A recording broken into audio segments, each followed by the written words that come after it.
지난주에 최고의 암벽 등반가의 반일에 이름을 올려놓았던 토미 콜드웰과 그의 파트너 케빈 조거슨에 대한 기사가 TV를 통해서 신문과 또한 여러 매체를 통해서 나오게 되었습니다. 캘리포니아에 보면 국립공원이 있는데 요세미티라는 국립공원이 있습니다. 거기에 엘 캐피탄 암벽 정상을 맨손으로 정복했다는 기사였습니다. 토미 콜드웰은 36살입니다. 그의 파트너는 30살이었습니다. 케빈 조거슨이었습니다. 그 암벽이 수직 높이가 989m나 되었습니다. 아무런 도구 없이 맨손으로 정상을 올라갔습니다. 작년 12월 27일 날 그 등반을 시작해서 19일 만인 2015년 1월 14일 LA 시간으로 오후 3시 30분에 여러분 정상에 올라가게 되었습니다.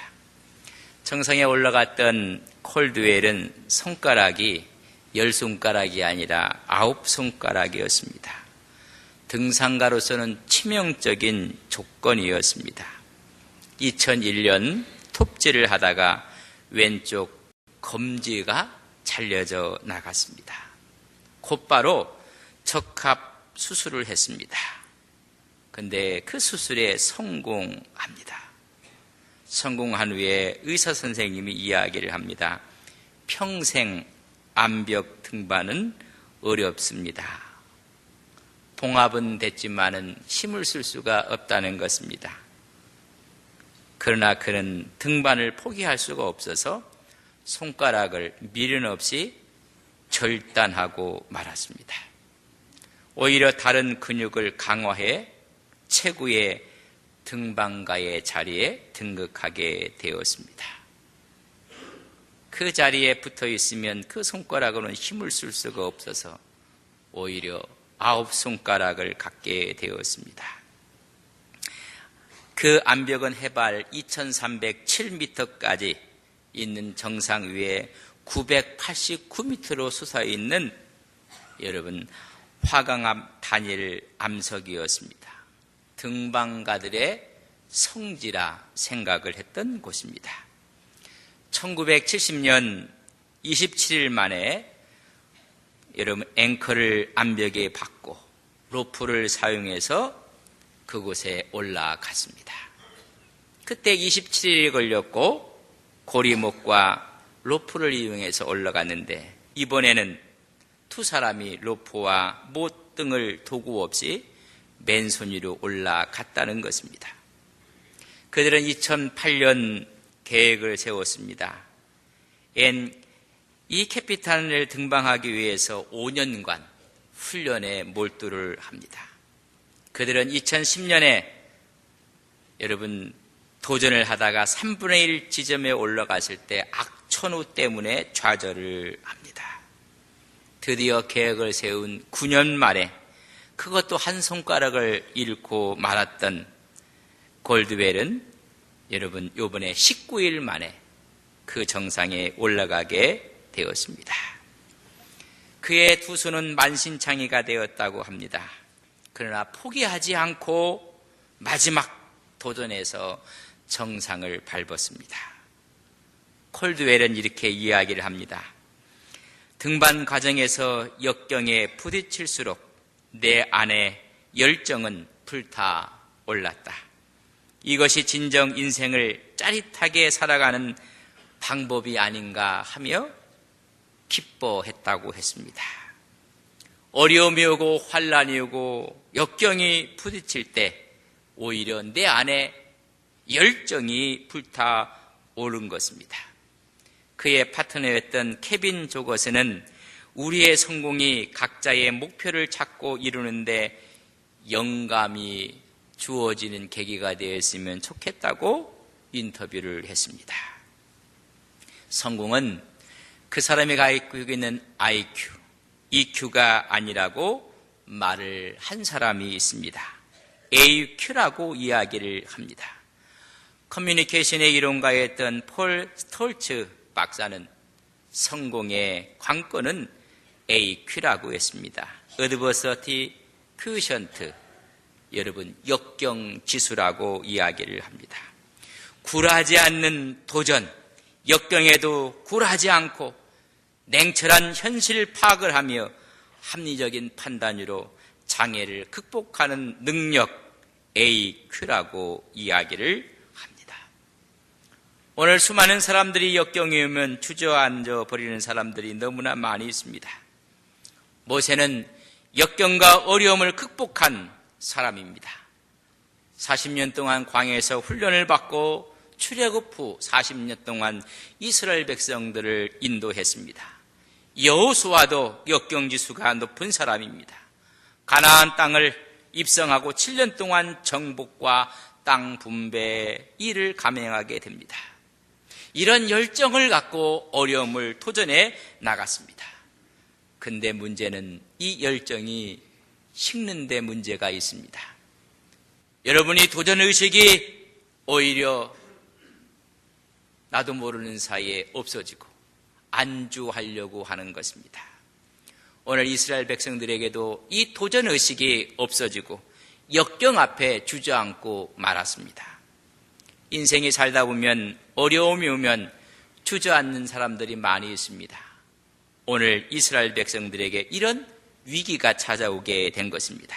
3절에 있는 말씀을 저랑 같이 한번 보겠습니다. 3절입니다. 같이 봅니다.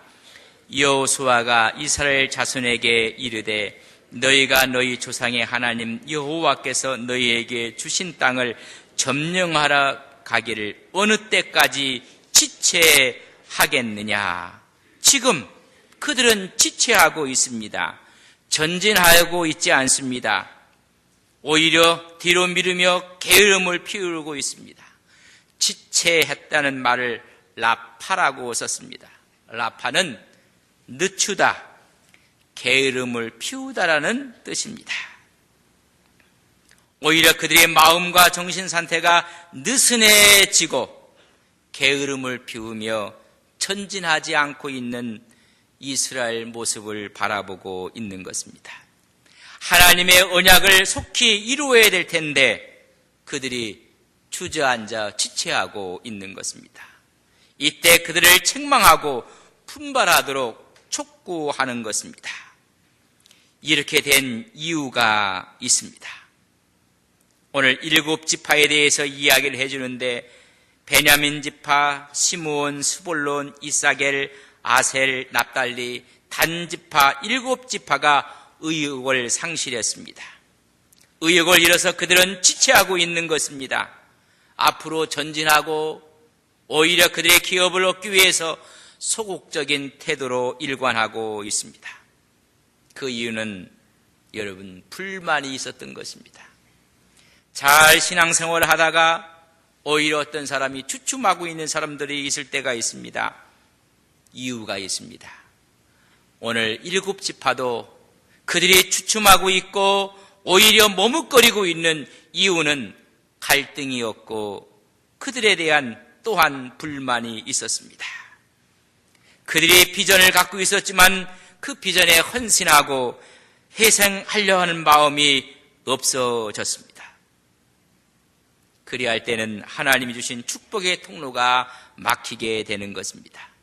이때 우리가 갖고 있는 믿음이 변질되는 것입니다. 믿음이 변질되면 비전이 사라지고 오히려 용기가 없어지게 되는 것입니다. 이 갈등의 이유는 요셉 지파 때문에 생기게 되었습니다. 요셉 지파는 11번째 아들이었지만 유다 지파가 땅을 분배받은 후 2번째로 땅을 분배받았을 때 비교적 토질이 좋고 넓은 중앙지역을 기업으로 차지하게 되었습니다. 요셉 지파, 요셉의 큰아들 므낫세, 둘째 아들 에브라임, 아주 큰 곳을 그들이 받게 되었습니다. 그럼에도 불구하고 불평을 하는 것입니다. 많은 기업을 분배받았음에도 불구하고 더 달라고 불평을 하고 있습니다. 여러분, 요셉 지파 요셉이 이스라엘 백성에 끼친 영향은 너무나 큽니다. 그의 공으로 생각한다면 특권의식을 가질만 합니다.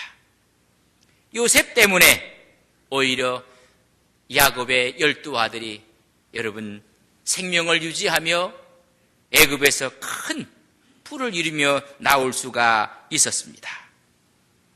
많은 역사가 흐른 후에도 계속 특권을 요청하고 있는 요셉 지파였습니다.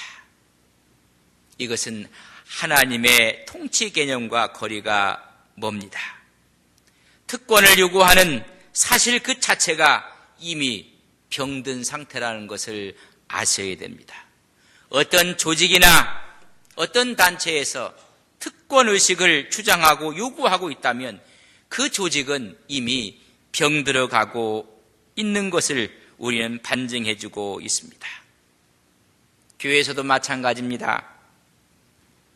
특권의식이 발동되는 순간 이미 그 조직은 병들어가고 있다는 것입니다. 우리 예수 믿는 사람 오히려 특권의식을 갖기보다는 더 많은 사명과 책임과 섬김의 기회로 삼아야 하는 것입니다.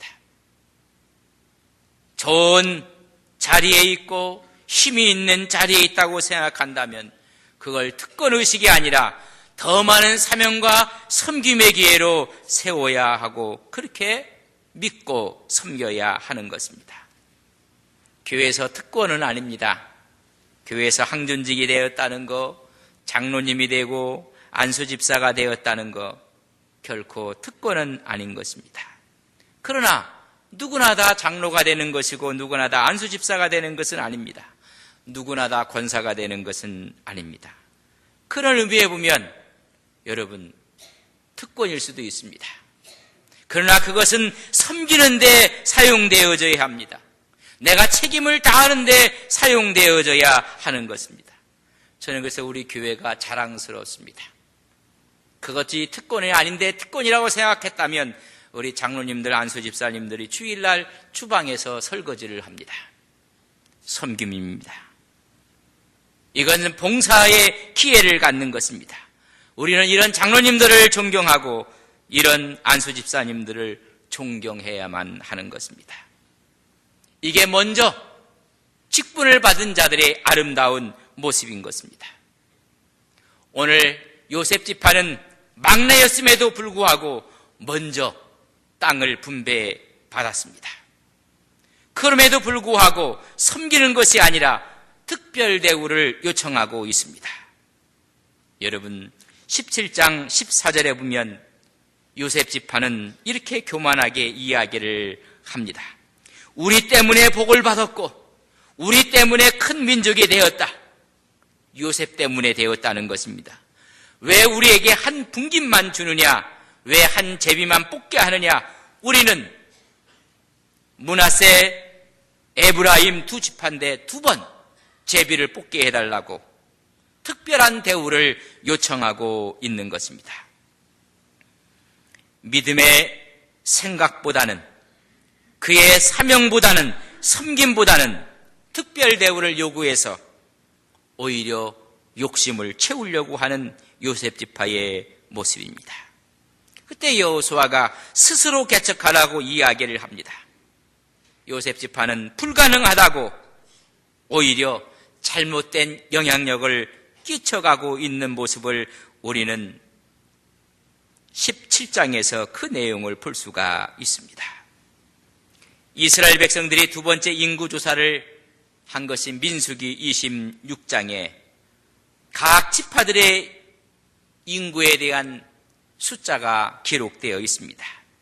요셉 지파, 에브라임, 므낫세, 에브라임은 32,500명이요 므낫세는 52,700명이라 합 85,000명이 요셉 지파였습니다.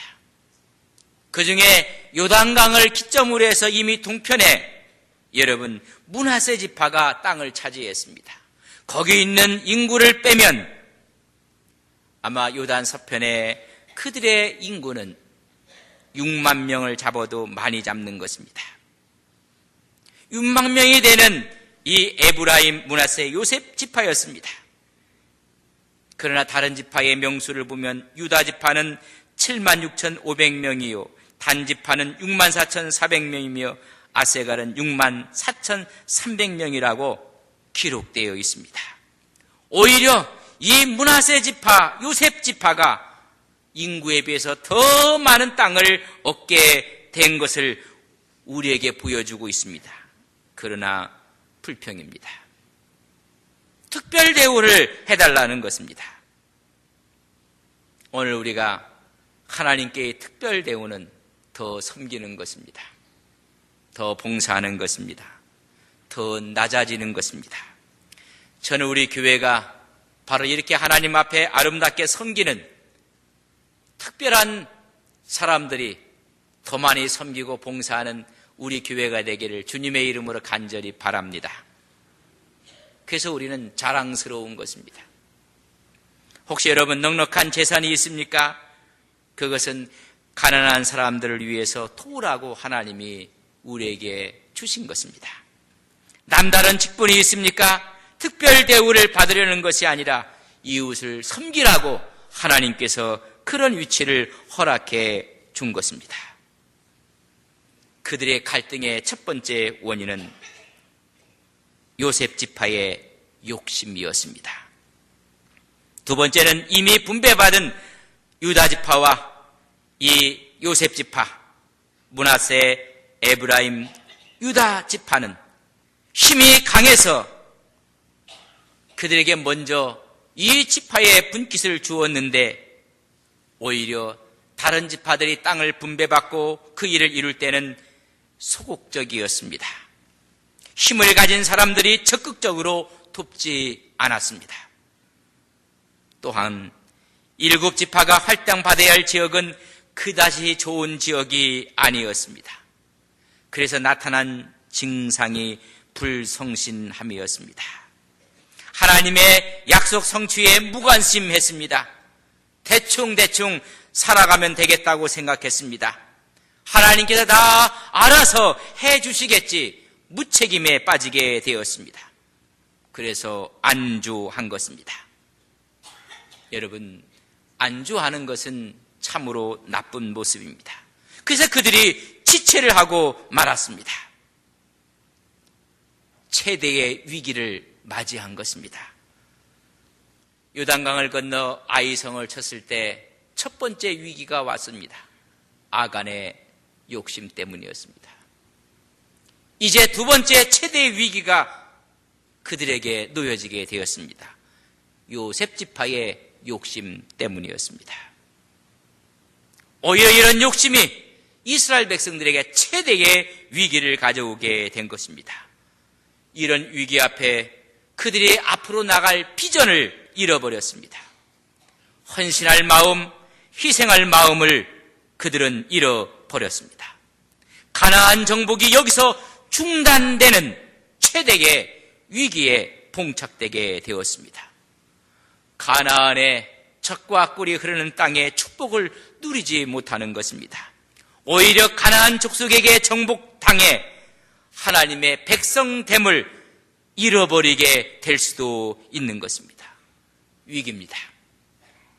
정말로 어려움에 봉착하게 되었습니다. 이때 여호수아는 이 문제를 어떻게 풀어나갔는가? 참으로 중요한 우리가 꼭 배워야 될 교훈이 여기에 있습니다. 인생에 살다 보면 간혹 개인적으로, 가정적으로, 교회적으로 위기도 있고 나라도 마찬가지입니다. 문제가 있을 때가 있습니다. 이런 문제를 어떻게 풀어나가야 하는가? 그 비결을 오늘 성경은 우리에게 가르쳐주고 있습니다. 그것이 오늘 메시지의 핵심입니다. 여러분, 문제가 있으면 여러분 어떻게 이 문제를 해결하십니까? 여호수아는 1절에 그들을 모았습니다. 그리고 희막을 세웠습니다. 길갈에서 실로로 장소를 옮겼습니다. 오늘 1절 말씀을 저랑 같이 읽겠습니다. 이스라엘 자손의 온 회중이 실로에 모여서 거기에 희막을 세웠으며 그 땅은 그들 앞에서 돌아와 정복되었더라. 이미 있었던 길갈의 희막을 실로로 옮기는 것입니다. 여호수아가 기업 분배를 잠시 중단하고 여러분 실로로 장막을 옮겨 세우는 것입니다. 7지파가 기업 분배에 소극적이었습니다. 유다지파의 욕심 때문에 또한 먼저 받은 유다지파와 유다지파가 좋은 땅을 차지했고 나머지는 천박한 땅이었기 때문에 그들은 소극적이었습니다. 거기에 요셉지파는 욕심을 부리고 있습니다. 더 많은 기업을 요구하고 있습니다. 해결책은 여호수아가 희막을 세우는 것입니다. 하나님의 언약궤를 옮겨와서 하나님 앞에 예배를 드렸다는 이야기입니다. 하나님과의 언약을 고취하고 나머지 땅들도 하나님께서 약속한 땅인 것을 상기시켜주기 위해서 여러분 희막을 세운 것입니다. 하나님께 예배하는 장소를 새롭게 세웠다는 것을 오늘 말씀해주고 있습니다. 하나님 앞에 모여 신앙을 새롭게 하여 하나님의 뜻을 구하고 있는 것입니다. 성막이 길갈에서 실로로 옮겨왔습니다. 여러분 관점을 바꾸는 것입니다. 이때부터 이스라엘 종교 중심지는 길갈이 아니라 실로입니다. 정치, 군사, 행정, 종교의 중심지로 바뀝니다. 이때부터 350년 동안 이 실로는 모든 이스라엘의 중심이 됩니다. 블레셋에게 언약궤를 빼앗기기 전까지 모든 중심이었습니다. 실로는 자신들의 허물을 돌이켜보며 영적으로 각성하는 장소입니다. 무엇이 잘못되었는지 깨닫게 되는 곳입니다. 무엇을 먼저 생각해야 되고 무엇을 먼저 해야 될지를 깨닫게 하는 장소 실로입니다. 거기서 하나님께 예배의 모임을 가졌다는 것입니다. 크리스찬에게 가장 중요한 것은 예배입니다. 예배가 회복되어졌을 때 모든 문제가 회복되어지는 것입니다. 예배가 중심이 되어져야 하는 것입니다. 그러나 예배가 회복되지 않고 예배의 재단이 무너지면 그때부터 원망과 불평과 여러분 불만이 나오게 되어 있습니다. 요셉 지파도 자기도 모르는 사이에 예배의 재단이 무너졌습니다. 부족하지 않은 땅을 갔음에도 불구하고 욕심을 부려서 불평을 합니다. 7지파도 예배가 무너지니 무력증에 빠지고 그들의 비전을 잃어버리고 하나님의 뜻을 잃어버리고 우리가 어디에 할 땅은 천박하다고 불평을 하고 있는 것입니다. 예배가 살아있는 사람, 예배가 있는 사람의 신앙은 다릅니다. 교회도 예배가 회복되는 교회는 삶의 양태가 다릅니다. 섬기는 방법이 틀리고 봉사하는 방법이 틀립니다. 예배가 무너지면 모든 것이 무너지는 것입니다. 예배를 새롭게 했다는 것입니다. 여러분, 신앙생활에 성공하고 싶습니까? 하나님과의 예배를 점검해 보시기를 바랍니다. 예배가 무너질 때 신앙은 무력해집니다. 무기력해집니다. 예배가 살아날 때 우리의 신앙에는 승리와 기쁨이 있습니다. 하나님과의 관계가 살아나면 감옥에 들어가도 찬송과 기도가 터져 나오는 것입니다. 하나님과의 관계가 형성이 되면 스데반처럼 돌에 맞아 죽는 순간에도 그의 얼굴은 천사의 얼굴처럼 변하는 것입니다. 이들의 문제는 예배의 문제였습니다. 오늘 여러분들이 하나님께 예배가 회복되는 놀라운 주의 은혜의 축복이 있기를 주님의 이름으로 간절히 바랍니다. 먼저 하나님께 그들의 신뢰에 모이게 해놓고 각 지파에 3명씩 선정하라. 그리고 점령할 땅을 향해서 그들을 파송하라고 이야기해주고 있습니다. 그들이 그곳에 가서 그 땅을 그려가지고 내게로 가져오라. 지적도를 그려오라는 것입니다. 너희를 위해서 내가 제비를 뽑을 것이니라. 예배가 형성이 되고 예배가 회복된다면 그 땅에 직접 가보라는 것입니다. 그 땅을 밟아보라는 것입니다. 하나님이 이스라엘을 위해서, 우리를 위해서 무엇을 해놓았는지 직접 몸으로 느껴보라는 것입니다. 예배가 살아나면 느낌이 드립니다. 그곳에 가서 느껴보라는 것입니다. 하나님 나라의 확장을 위해서 한 걸음 한 걸음씩 참여하며 너희들이 지적도를 그려오라. 다시 그들에게 비전을 확인시켜주고 있습니다. 여러분, 열정이 있고 비전이 있는 사람들은 여러분 중간에 중단하지 않습니다. 하나님을 향해서 나아가는 것입니다. 비전이 무엇입니까? 하나님이 주시겠다고 약속한 것을 미리 그려보는 것이 비전입니다. 하나님이 약속한 것을 내가 미리 그려보는 것입니다. 저는 2008년에 이 교회 5월 달에 부임하면서 하나님께 이런 비전을 그렸습니다. 우리 예배가 1층 6줄이 꽉 차고 중위층이 꽉 차는 여러분 그림을 그렸습니다. 이제 그 그림이 완성되어져 가고 있습니다. 비전이라는 것은 하나님이 주시겠다고 약속한 것을 미리 그려보는 것입니다. 그것을 위해 힘써 기도하는 것입니다. 이 일이 이루어질 수 있도록 꿈을 꾸는 것입니다. 너희들 그려봐라. 그러기 위해서는 예배가 회복되어져야 하는 것입니다. 그리는 그림이 있습니까? 저는 한번 여러분에게 그런 그림을 그려드린 적이 있습니다. 우리가 주차장을 사는 것도 그림을 그렸습니다. 우리가 그린 그림보다 더 아름다운 것을 주님이 주셨습니다.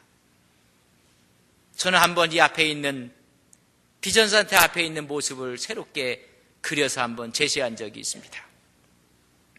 비전센터는 2층이 더 올라갈 것이고 이 밑에 있는 비전센터 앞에는 지하 주차장들이 들어서게 될 것이고 내려가는 계단소부터 쭉 전체가 평지가 돼서 거기에 아름다운 공원이 될 것이고 여러분 비전은 그리는 것입니다.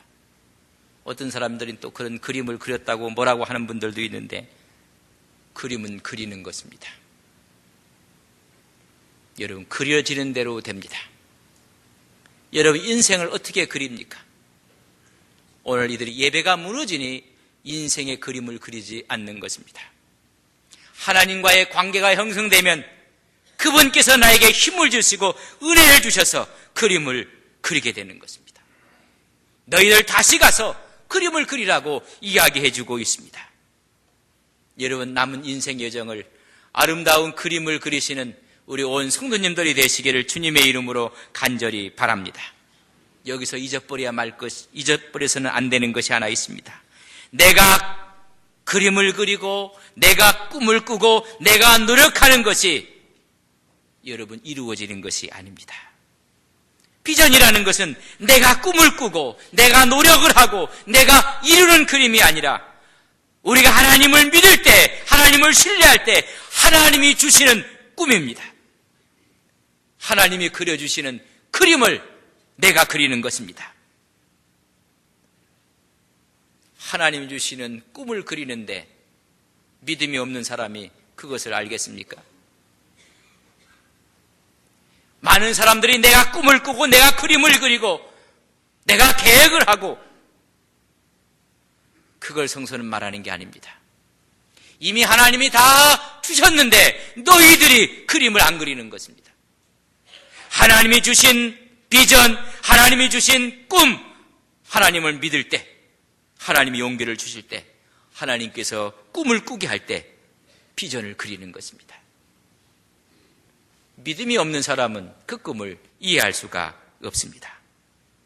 그렇기 때문에 하나님의 약속을 흐리게 하고 하나님의 비전을 흐리게 하는 말, 사상, 영향력을 차단시켜야 하는 것입니다.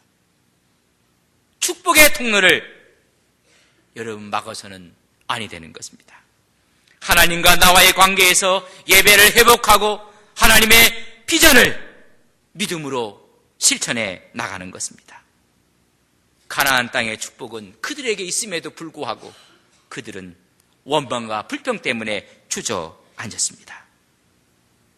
다시 그들에게 실로의 예배의 회복을 먼저 그들에게 제시하고 있습니다. 여러분들 어려움이 있을 때마다 여러분의 실로의 예배를 다시 회복하시는 믿음의 종들이 되시기를 바랍니다. 그것은 삶의 중심을 나에서 하나님으로 바꾸는 것입니다. 나의 생각에서 하나님의 말씀으로 우리의 생각을 이동시키는 것입니다. 문제의 해결점은 키는 나에게 있는 것이 아닙니다. 하나님께 있습니다. 여호수아는 그렇기 때문에 그들을 모았습니다. 하나님께 예배하도록 만드셨습니다. 여호수아는 형통한 사람이었습니다. 어려움이 오고 위기가 왔을 때 그는 형통한 삶을 살았습니다. 자기를 내려놓고 하나님께 나가며 회막을 짓는 것처럼 하나님이 주신 믿음과 하나님이 주신 꿈을 갖고 살았습니다. 여호수아는 전쟁에 능한 사람이 아닙니다. 하나님을 의지하는 데 능한 사람이었습니다. 여호수아는 강한 사람이 아니었습니다. 하나님이 그를 강하게 만들어 주셨습니다. 여호수아는 원래 약했기 때문에 강하고 담대하라. 그가 강한 것은 그의 힘이 강한 것이 아니라 하나님을 의지하는 것이 강했습니다.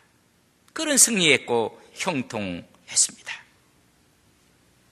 여호수아 1장 7절 8절에 보면 너희 길이 평탄할 것이고 내가 형통하리라. 이 율법책을 지키며 이 율법의 좌우로 치우치지 아니하고 그 율법을 주야로 묵상하고 그 율법을 지켜 행할 때 내가 너를 형통케 하리라. 여호수아의 강함은 그의 힘이 아니었습니다. 어려움이 있을 때마다 새롭게 회막을 세웠습니다. 하나님께 예배를 회복했습니다. 그때 하나님이 그에게 지혜를 주셨고 그에게 힘을 주셨습니다. 인생 여정을 살아가는 우리 안동섭에 온 성도님들, 어려움이 있을 때마다 하나님 앞에 무너진 예배를 새롭게 수축함으로 하나님이 주신 은혜와 힘을 갖고 승리해 나가시는 귀한 종들이 되시기를 주님의 이름으로 간절히 축복합니다. 하나님 앞에 다시 나아가는 온 성도님들이 되시기를 주님의 이름으로 축복합니다.